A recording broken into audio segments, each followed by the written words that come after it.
ख्रीस्त में मेरे प्यारे भाई और बहनों, आप सबों को नए वर्ष के ढेर सारे शुभकामनाएं।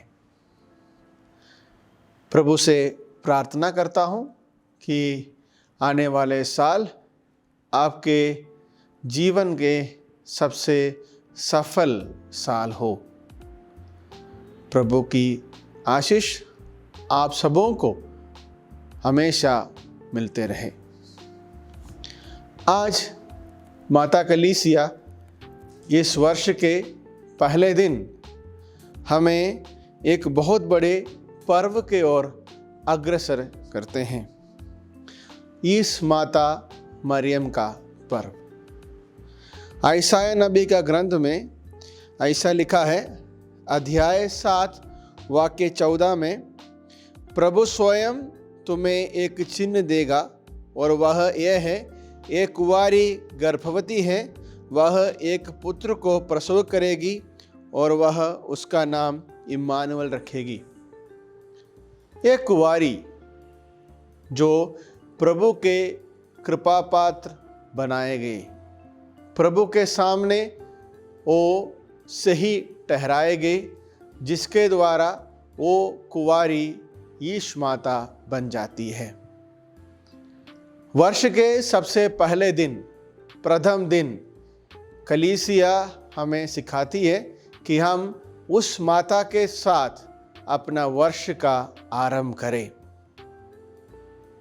जब हम वर्ष को शुरू करते हैं तो हमारे लिए बहुत ज़रूरी है कि हम प्रभु से इस नए वर्ष के लिए प्रार्थनाएं करें।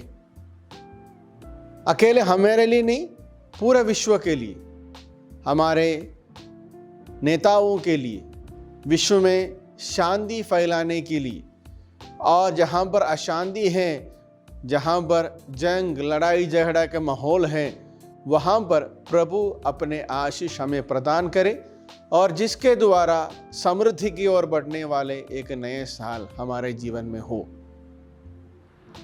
जहाँ पर भी माता मरियम कदम रखे हैं, वहाँ पर उन परिवारों में, उन व्यक्तियों के जीवन में एक अलग परिवर्तन हमें देखने के लिए मिलते हैं।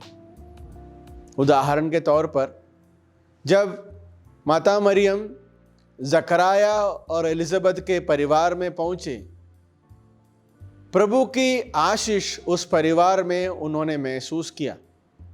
और बाइबल कहते हैं कि खुशी के मारे जो बच्चा एलिजाबेथ के गर्भ में थे, वो खुशी के मारे उछल पड़े। ख्रीस्त में मेरे प्यारे भाई और बहनों, माता मरियम को हम काना के घर में मिलते हैं।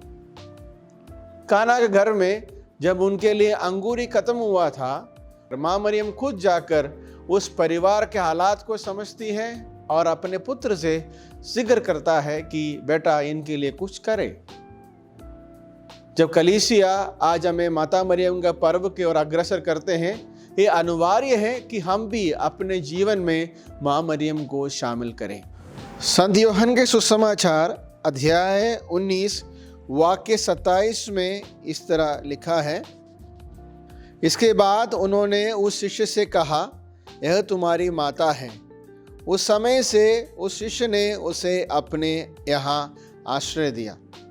यूहन्ना के जीवन के ओर हम जब विचार विमर्श करते हैं या सोच विचार करते हैं तो हमें एक चीज़ देखने के लिए मिलता है, लेकिन मरकुस के सुसमाचार अध्याय 10 वाक्य 35 में हमें एक बात सुनने के लिए मिलते हैं। जेबदी के पुत्र याकूब और योहन ईसा के पास आकर बोले, गुरुवर, हमारी एक प्रार्थना है, आप उसे पूरा करें। ईसा ने उत्तर दिया, क्या चाहते हो, मैं तुम्हारे लिए क्या करूं? उन्होंने कहा, अपने राज्य की महिमा में हमें दोनों को अपने साथ बैठने दीजिए। और आगे मरकुस के सुसमाचार अध्याय 9 में हमें देखने के लिए मिलता है, योहन ने उससे कहा, गुरुवर, हमने किसी को आपके नाम लेकर अबदूदों को निकालते देखा और हमने उसे रोकने की चेष्टा की, क्योंकि वह हमारे साथ नहीं चलता। और आखिर में संत लूकस के सुसमाचार अध्याय 9 हमें एक और बात को साबित करते हैं यूहन्ना के बारे।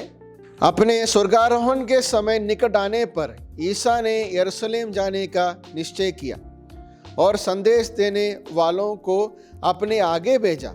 वे चले गए और उन्होंने ईसा के रहने का प्रबंध करना सामरिया के एक गांव में प्रवेश किया।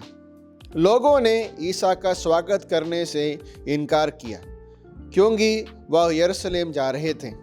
उन्होंने उनके शिष्य याकूब और योहन यह सुनकर बोल उठे, प्रभु आप चाहे तो हमें यह कह दे कि आकाश से आग बरसे और उन्हें भस्म कर दे। ये योहन के 3 अलग अलग परिचय हैं, मगर यही योहन जब माता मरियम को अपने घर में स्वीकार किया, उसके बाद जब प्रभु जी उठने की खबर मेरी मैगदलिन के द्वारा उनको सुनाई दिया, उसके बाद जो कब्र के पास जाते हैं और कब्र में हमेशा देखिएगा, अगर योहन के जीवन की ओर देखेंगे तो हमें मालूम पड़ता है योहन अधिकार के ओर, ताकत के ओर अपना नज़र रखते थे। वो व्यक्ति एकदम बदला जाता है। उनके जीवन में वो पतरस के प्रति और पतरस के आने तक योहन कब्र के पास खड़े रहते हैं। और ये परिवर्तन योहन के जीवन में हमें देखने के लिए मिलते हैं। हम सब भी माता मरियम को ये नए वर्ष में अपने जीवन में परिपूर्ण मात्रा में स्वीकार कीजिएगा, क्योंकि प्रभु ने उसे कृपा पात्री कहलाते हैं। उनके बारे में कहते हैं वो प्रभु के नज़र में कृपा पात्री है, इसलिए वो ईश्वर की माँ बनने की जगह है, ईश्वर की माँ बनने की जो कृपा है उसको मिली है। ये माँ के साथ हम भी अपने नए साल को शुरुआत करें। हमारे हर कार्य में प्रभु को सामने रखें और प्रभु के पास जाने का एक जरिया माता मरियम है।